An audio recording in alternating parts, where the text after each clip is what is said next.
Hello, everyone, and happy first Wednesday in July. This is Wealth Wednesday, and I'm your host, Dr. Kalpana Sundar, and I am flying solo today. I had a topic I really wanted to talk about, and it really only applies to me, so I figured I would just do this one solo. Every now and then I like to pop in here solo.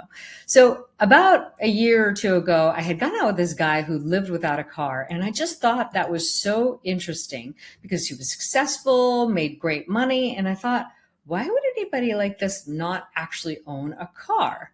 But then something shifted in me. I moved downtown and I realized that my car was just sitting there most of the time. I'd often just take the train because I'd rather not drive. I'd take Ubers if it was close by but too far to walk because I didn't want to deal with parking. And then I thought, I'm wondering why I really have my car. So it's interesting that what I thought was crazy is now actually the way that I live. And what's even more fascinating is watching other people react to this concept exactly in the same way that I did. Because for a lot of people, a car isn't just transportation. It's kind of proof that they've made it, proof that they're responsible, proof that they belong. Somewhere along the way, ownership has become part of the identity. So the interesting thing is that most people really never question that connection. They just feel some discomfort when somebody chooses differently. And that's what's been a lot of fun about this journey for me, is just hearing everybody else's reaction. So that's where all the what ifs come into play. And I've had already my share of what ifs that came into play. What if I needed to haul something? I haven't had to haul anything in a long time because I don't haul things. I pay people to haul things. What if there's an emergency? Well, there are ambulances if it's a real emergency, or I would get somebody to take me. What if I need to go somewhere quickly? Well, I don't know. Every time I've called an Uber, it arrives within 2 to 3 minutes. Half the time, those questions aren't even really about logistics. They're about protecting an identity that's built around ownership, because really the stigma in our society values ownership, but sometimes of the wrong things. Because ownership is wonderful if you're owning a business or if you're owning certain assets. But if you're talking about owning a depreciating liability, may not be the smartest thing unless you live in a place where you absolutely need it. Now, there are two different types of lifestyles, right? I used to have more of that suburban lifestyle, so I had to have a car. Now my life has changed, so I needed to make a different decision. So for me, owning a car versus not owning a car was not really a difficult thing to let go, but I see this dynamic constantly in other people. And they say things like, it's just smarter to own a car. Is it? Or is it just familiar? And it really just depends, because there's a lot of math that some people don't run. First of all, I live downtown, so it's expensive to actually park the car. Even in the garage monthly, there's a charge for that. Then there's, like I said, I Uber a lot because I don't want to deal with the parking because it's difficult. So people just tend to calculate rent, mortgage, car payment, and then they stop there. But what we don't do is take that a step further and calculate the hours spent on driving, on gas, maintenance, stress of traffic, opportunities lost because so much of their life is about commuting, and lost hours and whatnot.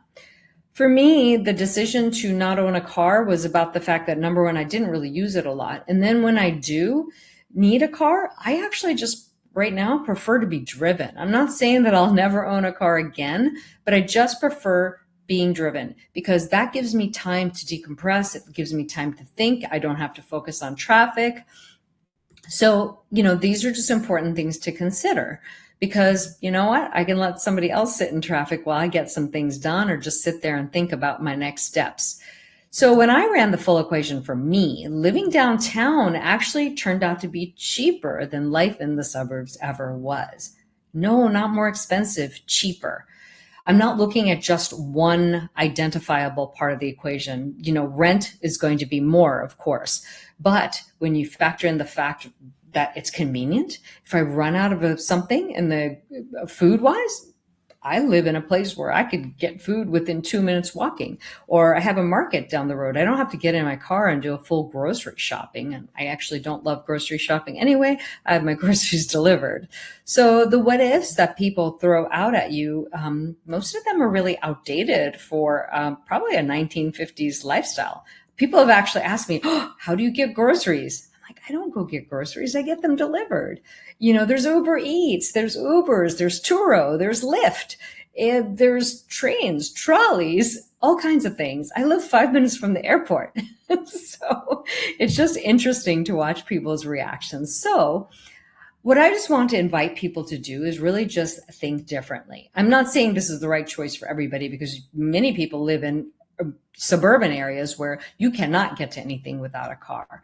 But I invite people to think differently about how they choose to live their life. Because for me, living downtown actually eliminated a lot of expenses and eliminated a lot of stress around getting places. Almost everything I have to do is within walking distance, which I just love, because that to me feels like getting errands done / decompression / exercise. So I love that. I walk to my gym. I walk pretty much everywhere and I love it. So just wanted to throw this out there for something that has to do with Wealth Wednesday, because wealth for people could mean a lot of different things. Number one, wealth could just mean the amount of money that you have in the bank.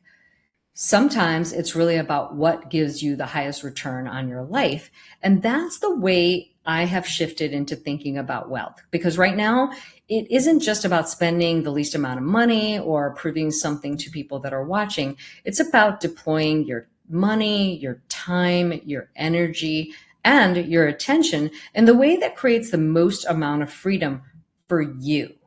Because again, I understand that everybody's situation is different. This lifestyle wouldn't work for people who have children, et cetera, et cetera. But it works for me. And I wanted to throw it out there just to get people thinking, because I love kind of flipping the paradigm around and watching people, think a different, or helping people to think a different way. So going back to the guy that I thought was crazy a couple of years ago, now I realize that he probably just did a lot of the calculations that I am just figuring out how to do. So I hope you guys enjoyed this. This was short and sweet, but we'll see you next time for another episode of Wealth Wednesday. And also, if you want to see topics like this and more, just feel free to join my school community. It's a private community based on vitality, wealth, and impact. There's plenty of free content in there that should be helpful. So hopefully you guys will find that interesting.